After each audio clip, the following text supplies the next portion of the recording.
김병준 한국당 비대위원장이 노무현 정권 때는 청와대 정책실장을 했지요. 그래서 노 정권의 브레인을 하다가 뭔가는 이제 그쪽하고 틀어졌는데요. 어쨌든 이 사람이 지금 한국당 비대위원장을 맡아서 국가가 시장에 지나치게 개입해서는 안 된다. 즉, 이 국가주의 법안에 대해서 강한 비판을 했습니다. 첫 간담회에서 문정부의 정책을 노무현 전 대통령이라면 거부권을 행사했을 것이다. 지금 정부가 노무현 정부를 제대로 개성하지 못한다. 이렇게 발언을 했습니다. 그러니까 여당에서는 노무현의 눈과 귀를 혼란하게 한 사람이 이쪽 저쪽 붙어 먹는다 이랬는데요. 일단 뭐 그런 논란에 대해서는 말할 필요 없는 거고, 대한민국에 이쪽 저쪽 붙어 먹는 사람이 한둘도 아니고요. 자, 중요한 부분은 뭔가 하면 국가가 시민사회와 시장에 지나치게 개입해서는 안 된다. 연방제에 가까운 분권화를 이야기하는 이 정부에서 국가주의적 방향이 곳곳에 들어가 있다면서 대표적으로 최저임금 인상, 주 52시간, 재정 확대 정책 등을 비판했습니다. 그러면서 문재인 정부는 노무현 정부조차 제대로 개성하고 있지 못하다. 그러면서 어린이 식생활 안전관리 특별법 개정안을 예로 들면서 자기가 정책실장으로 있었더라면 노 정권은 이런 법안을 거부권을 행사했을 것이다. 이렇게 말을 했습니다. 이 법안이 뭔가 하면 초중고등학교에서 커피 같은 카페인 음료 판매를 금지하는 법안이에요. 자, 학교 사정에 맞게 하는 게 맞는데 그런 것까지 국가가 관여해서는 안 된다라면서 우리 사회를 보면 이런 국가주의적 경향이 곳곳에 들어가 있다. 문재인이 사인해 법이 공포됐다면서 이런 예를 하나 들었지만은 문재인 정권의 경제, 노동, 사회, 정책의 전반에 관한 비판을 하고 있습니다. 국가가 주도해서 이끄는 게 아니라 여러 주체가 자율적으로 국가를 만들고 혁신해 가는 질서를 꿈꾸고 있다면서 시대 정신과 역사가 자율사회를 향해서 흐르고 스스로 자유와 책임을 가지고 공동체를 이해하는 세상이 되었으면 한다. 이렇게 말을 했습니다. 자, 이 사람의 이야기 중에 옳은 이야기가 좀 있지요. 왜 그런가 하면 오늘 아침에 신문의 이 제목을 한번 보십시오. 조선일보 일면 탑이 33조를 쏟으면서 일자리 목표를 절반으로 낮추었다. 정부 올 취업 증가 전망치 32만 명에서 18만 명으로 대폭 축소했다. 334만 가구에 근로장려금 주고 경기 부양을 위해서 차 소비세까지도 낮춘다. 이렇게 이야기를 하고 또 중앙일보는 3% 성장을 포기하고 또 10조를 퍼붓는다. 조선일보는 2년간 33조라 했고 중앙일보는 3% 성장을 포기하면서 10조를 더 쏟아붓는다 이야기를 했습니다. 그래서 최저임금을 보존하기 위해서 3조, 근로장려세제로 4조. 그래서 소득주도 성장이 안 되니까 이제 세금으로 국가 재정을 퍼부어서 성장시키려고 한다는 겁니다. 시장은 소득주도 성장이라는 것은 최저임금이 올라가서 시장에서 나온 임금으로 한마디로 경제가 살아나는 것을 계획했는데 시장에서 임금이 나오기는커녕 임금이 줄어들어 버려요. 올리니까. 그러니까 이제 정부 돈을 투입해서 성장을 시키겠다라는 황당한 구상을 하고 있습니다. 제가 이미 내년 예산을 10% 이상 크게 늘려서 470조 예산을 지금 이 사람들이 설계하고 있다고 했습니다. 그래서 과도한 예산을 편성해서 재정 건전성을 위협해서 돈을 다 쓰고 국간을 탕진시키고 가겠다고 작정인 것 같아요. 퍼줄 거니까 받아가라. 근데 받아가라 해서 가보면 실제 내 사는데 찔끔찔끔 푼돈밖에 안 되지 그 돈으로 삶이 개선되어지거나 경제가 살아나지는 못하지요. 자, 그것뿐만 아닙니다. 동아일보는 소득 성장 정책 1년, 일자리 목표는 반토막이 났다. 정부는 올해 고용 목표를 32만 명을 설정했는데 18만 명밖에 되지 않고 성장률은 3%라다가 2.9%로 떨어졌고 최저임금 인상을 통해서 경제를 성장시킨다는 실험이 한계에 이른 것으로 드러났다. 좌파 내일신문에 보면 경제전망 회복세 둔화로 후퇴해버렸다. 아예 인정을 하고 하향 조정을 했고 내년에는 3%도 아닌 2.8% 성장으로 성장 목표를 낮추었다는 겁니다.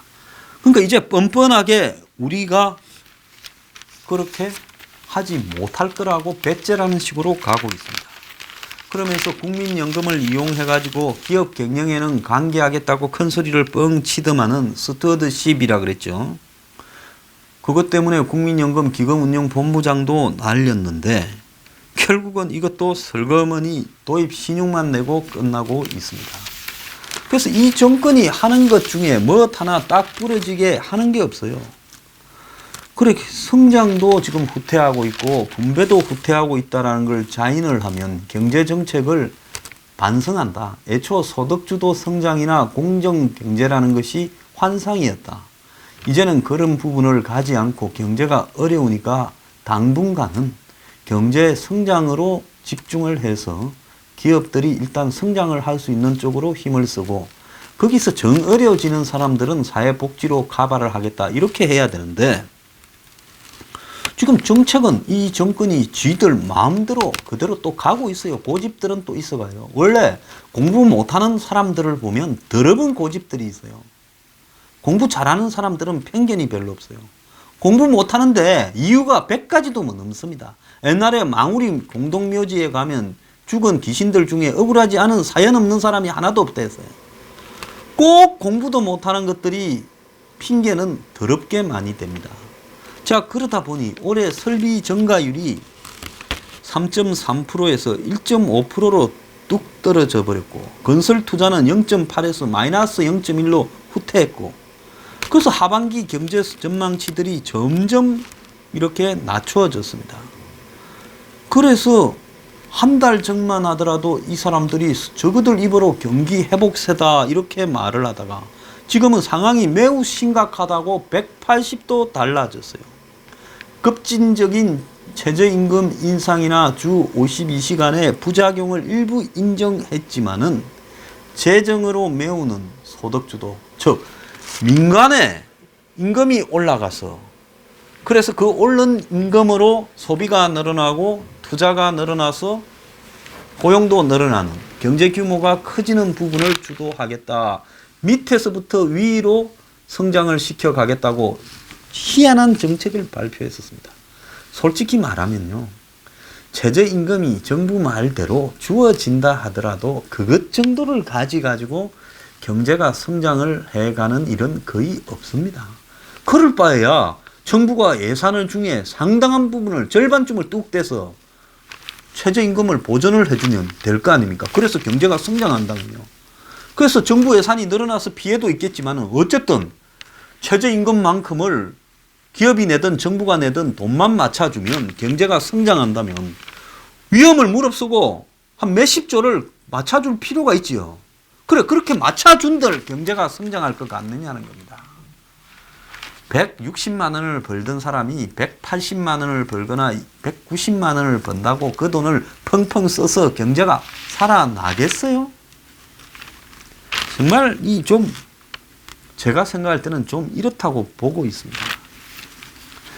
지금 이 정권이요. 재정에 의존해서 국가 돈을 풀어서 경제 고용을 일자리를 늘리고 성장을 시키겠다 이렇게 말을 해놓고는 지금까지 일자리 부분에 얼마를 썼는가 하면 아까 조선의 33조라는 게요. 올해 일자리 예산이 총 19조 2천억입니다. 작년에 비해서 12.7%가 늘었어요. 그리고 작년 하반기와 올해 상반기에 11조 3조 8천억 등 두 차례에 걸쳐서 14조 8천억을 풀어넣었습니다. 총 34조를 일자리를 늘린다고 이렇게 정부가 돈을 썼어요. 그런데 늘어난 일자리는 공무원 채용 늘린 거 공공 부분의 일자리만 늘었지. 이것도 앞으로 감당이 불가한 부분이죠. 민간의 일자리는 더 쪼그라들어 버려서 일자리가 각각 12만 6천, 3만 천이 줄어들면서 공공 일자리만 9만 5천 개가 늘어났습니다. 자, 공공 쪽의 일자리는 한번 늘어나면 엄청난 예산을 갖다가 잡아먹는 한마디로 하마예요. 하마. 돈 먹는 하마입니다. 자, 자영업자는 최저임금 인상으로 망해가고 있어요.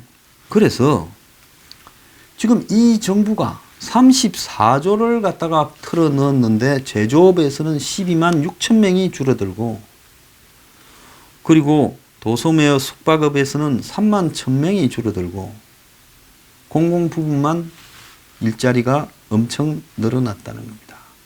그래서 이제는 334만 명을 대상으로 근로장려세제, 이거는 뭔가 하면 일정한 소득에 미달되는 사람한테 열심히 일해도 월급이 작으니까 월급을 정부가 보존해 주겠다. 즉 사실상 세금이 아니라 원래 이 마이너스 세금이라고 부르는 겁니다. 그러니까 마이너스 세금이니까 쉽게 이야기하면 정부가 내한테 돈을 주는 거죠. 내가 일을 하면. 자, 이런 상황 속에서 지금 세계 성장률이요. 올해가 얼마인 줄 압니까? 예측이 3.9%예요. 한국은 2.9%, 10% 차이가 납니다. 내년도에는 세계 성장률이 3.9% 그대로 유지되는데 한국은 2.8%가 된다고 합니다.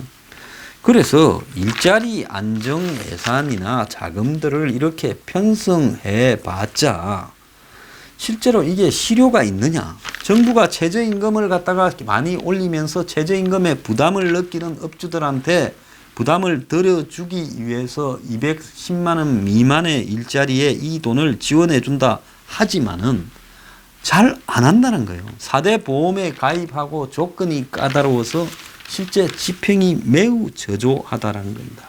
느닷없이 경제 살린다고 자동차 소비세를 인하시켜줘요. 5에서 3.5%로 수수료를 0%대라고 하는 소상공인 페이도 이렇게 해준다고 합니다. 그래서 국산차가 20만 원에서 288만 원 정도 싸지고 소나타가 68만 원 정도 싸진다 이렇게 이야기를 합니다. 그래서 요즘 무슨 페이가 이렇게 유행하듯이 카드 대신에 3억 미만의 연매출 소상공인에게는 수수료 제로인 이런 소상공인 페이를 해주겠다. 이런 부분을 하고 있는데요. 자, 정부가 하반기에 경제정책 추진에만 12조가 넘는 재정을 투입을 하는데요. 툭 하면 온갖 종류의 보조금을 다 만들어내서 한마디로 전 국민들한테 재정 중독 현상을 불러일으키려고 하고 내년에도 8에서 10%의 예산을 늘릴 거다. 역대 최대 규모에. 그래서 470조가 넘어갈 거라고 지금 예측이 되고 있습니다. 자, 이 상황에서 일자리 상황파는 안녕하냐 이렇게 이제 보도가 나왔어요. 그래서 문재인이 취임하고 1년 전에 일자리 상황판을 만들어서 그 앞에 서서 폼을 잡았지요. 그래서 일부에 창피해서 그 상황판은 치워버렸을 거다. 무용지물이다. 이렇게 이야기를 하지만은 청와대가 해명을 했습니다. 전시용 상황판이 아니다. 상황판은 그 자리에 있고 대통령도 계속 챙겨보고 있다. 이렇게 말을 하고 있습니다. 그런데 그 밑에 있던 일자리 수석은 잘렸어요. 그래서 상황판 자체가 그거 보고 싶기나 하겠냐. 그놈을 들여다보면 스트레스로 살겠느냐. 이런 이야기까지도 주변에서 걱정을 하는데 초반에 전임자들은 다 서면으로 보고받았는데 우리는 LED로 된 상황판을 이렇게 보고 있다. 차별화를 했겠지요. 최근에 청와대에다가 이거 업데이트는 하고 있냐라는 문의가 굉장히 많이 온다고 합니다. 자, 오늘 아침에 요상한 기사가 하나 이렇게 보도가 되었어요. GM이 떠나서 도시 전체가 공동화되고 있다라는 군산에 삼성이 군산을 지원하나라는 기사가 떴습니다. 그래서 재계에서는 정부에서 군산 공장에 투자하는 방안을 요청했다라는 말이 있고, 삼성 내부에서는 정치 논리로는 사업이 안 되니 도시 재생을 검토하고 있다. 어쨌든 삼성이 군산에 관여하고 있다라는 말은 지금 분명한 것 같아요. 기사를 한번 봅시다. 요즘 삼성그룹은 군산 투자 프로젝트를 둘러싸고 깊은 고민에 빠졌다. 인도에 가가지고 5분 독대를 하고 격려를 받은 부분이 그 대가가 군산 책임져라 이겁니까? 박근혜 전 대통령이 창조경제 이야기를 하면서 그때 세상의 3대 미스터리였죠. 안철수의 새정치, 박근혜의 창조경제. 자, 그러면서 도별로 하나씩 책임져라고 했었죠. 비슷한 짓거리들을 하고 있습니다. 재계는 지난 10월에 인도에서 문재인 이재용의 만남 이후 삼성그룹 차원에서 국내 일자리 창출과 다양한 투자 방안을 강도하는 관점에서 군산을 바라보고 있다. 특히 정부가 요청한 군산 지역 경제 살리기에 고심하고 있다. 이달 중에 구체적인 방안을 내놓을 거다. 자, 쉽게 말하면 정부가 삼성에 군산 좀 살리라 요청했고, 삼성도 실무 차원에서 현장을 둘러봤고, 군산 지역은 한국 GM 공장, 군산 공장 철수와 현대중공업, 군산 조선소 가동 중단 등으로 근로자 수천 명이 동시에 자리를 잃었고, 그래서 이 정부가 KBS 다큐 3일인가 이런 걸 가지고 군산의 상황을 계속 강조하는 폼을 잡을 때 좀 수상했습니다. 그래서 특히 자동차 공장이 폐쇄된 지 2달이 지났는데 군산에 어떻게 하겠다라는 방안이 전혀 안 나오고 있어요. 그래서 군산 지역에서는 정부가 발벗고 나서서 SPC를, 즉 특수 목적 법인을 만들거나 제3자 매각 또는 무상 임대 등을 통해서 이 공장들을 되살려 주라. 이제 이렇게 이야기를 하죠. 근데 자본주의적인 시각에서 한번 봅시다.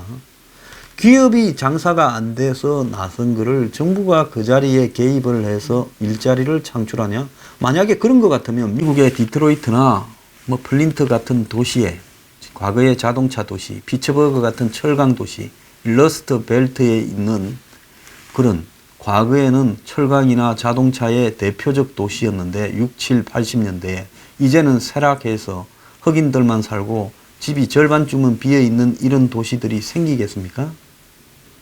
지금 소련식의 사회주의 공장을 만들어라는 겁니까? 이제 이런 식으로 가기 시작하면 김병준 비대위원장이 이야기한 국가주의적 개입이 되는 거예요. 자, 그런데 국가주의적 개입을 어떤 형태로 해요? 삼성 제만차나, 너네 지금 온 사방에서 뒤지고 있잖아. 제만은 너네들 상폐되는 거 봐주고 너네들 조질 거 깜빵 보낼 거 수두룩한데 용서해 줄 거니, 노조 탄압한 것도 용서해 줄 거니 너네들이 대신 오다를 내린다. 미션 임파시블 하나 해라. 군산에 가서 살려라. 참, 이게 전두환식 방식이라고 보아야 되는 겁니다. 자, 그래서 재계 관계자는 생산성과 효율성 측면에서 따지면 국내 공장은 사업성이 전혀 없다. 그렇잖아요. 국내 자동차 공장이 경쟁력이 떨어지는데 거기에다가 군산에 GM에다가 그걸 또 인수해서 자동차도 하다가 뒤어서 손을 놓은, 삼성이 자동차 뛰어들었다가 개피를 받지 않습니까? 그걸 또 해요? 아마 이건희 회장이 아들한테 2번 다시 자동차 근처는 가지 마라 했을 거예요. 자, 국내 1위 기업이라는 삼성의 위상과 그에 걸맞지 않은 국내 평판, 그리고 기업의 사회적 역할을 감안한다면 군산 지역 경제를 살리기 위한 투자는 삼성 입장에서 나쁘지 않은 전략이다. 쇼만 하겠죠. 좀 하는 척 문정권이 무너질 때까지. 기업들은 다 그렇게 쇼를 해서 시간을 끌고 가야 되는 겁니다. 박근혜 전 대통령 당시에 창조경제혁신센터를 도별로 하나씩 운영하라고 한국의 한 20대 재벌을 보고 오다를 내리니 그리 좋아했다는 거 아니에요. 아주 싸게 친다. 이게 보수 언론에 보도됐던 내용입니다. 그래서 삼성 내부에서는 사업성이 전혀 없는 공장을 인수하는 정치 논리로 사업을 해라는 게 말이 안 된다. 차라리 홍영표 민주당 원내대표 말대로 돈을 뿌리는 게 낫다.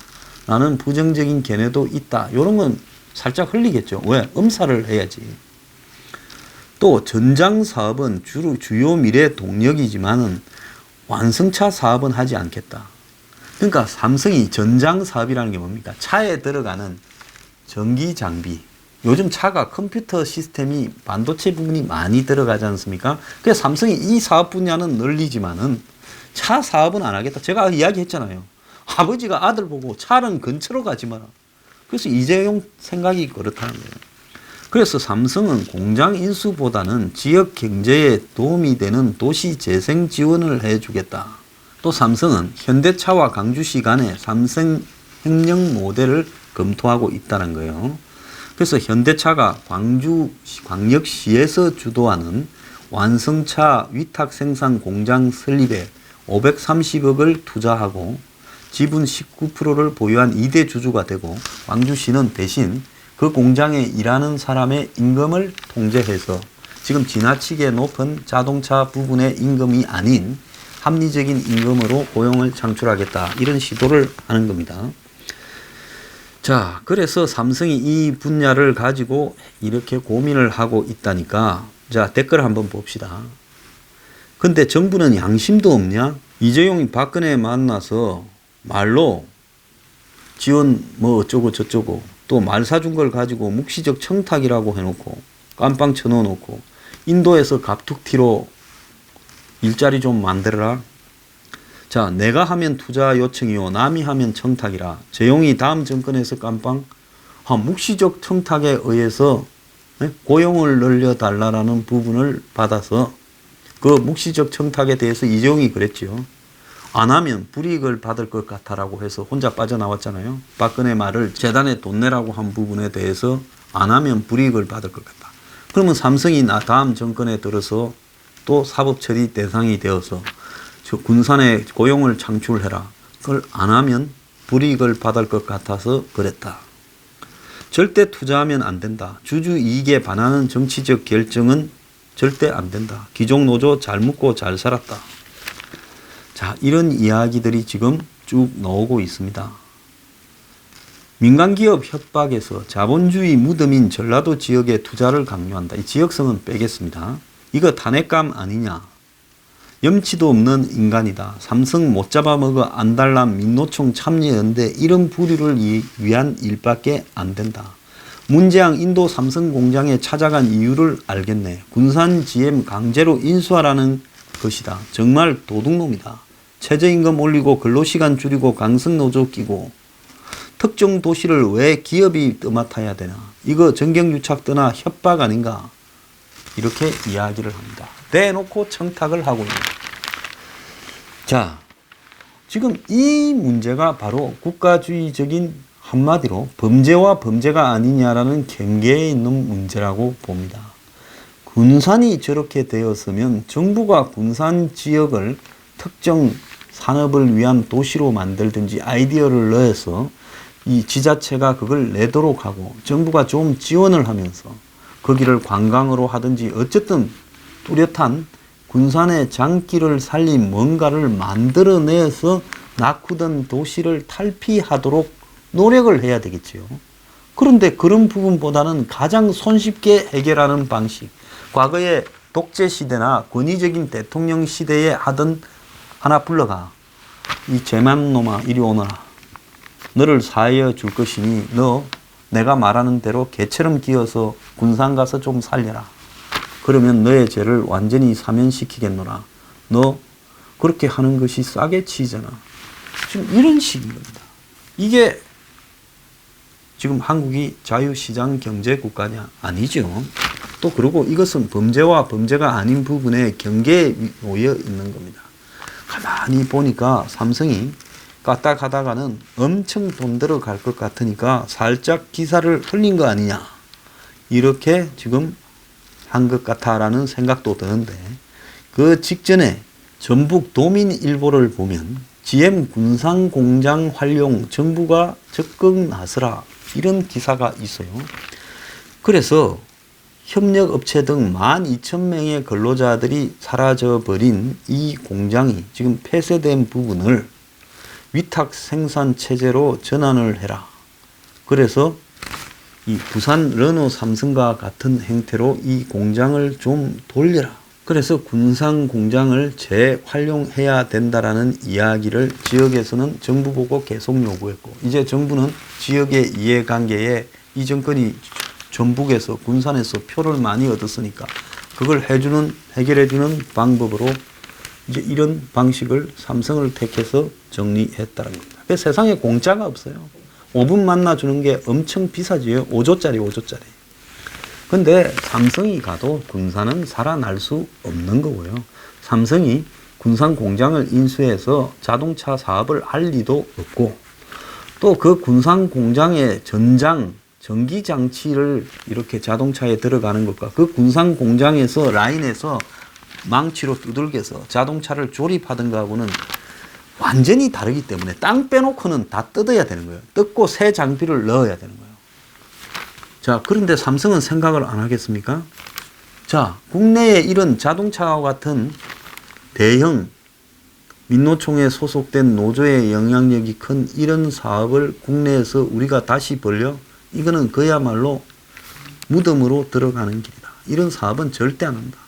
그래서 군산에 무슨 브랜드 이미지를 강화해서 군산을 무슨 관광지대로 만들고 스토리를 만들고 창조 경제를 하겠죠. 그게 제일 싸게 치웠으니까.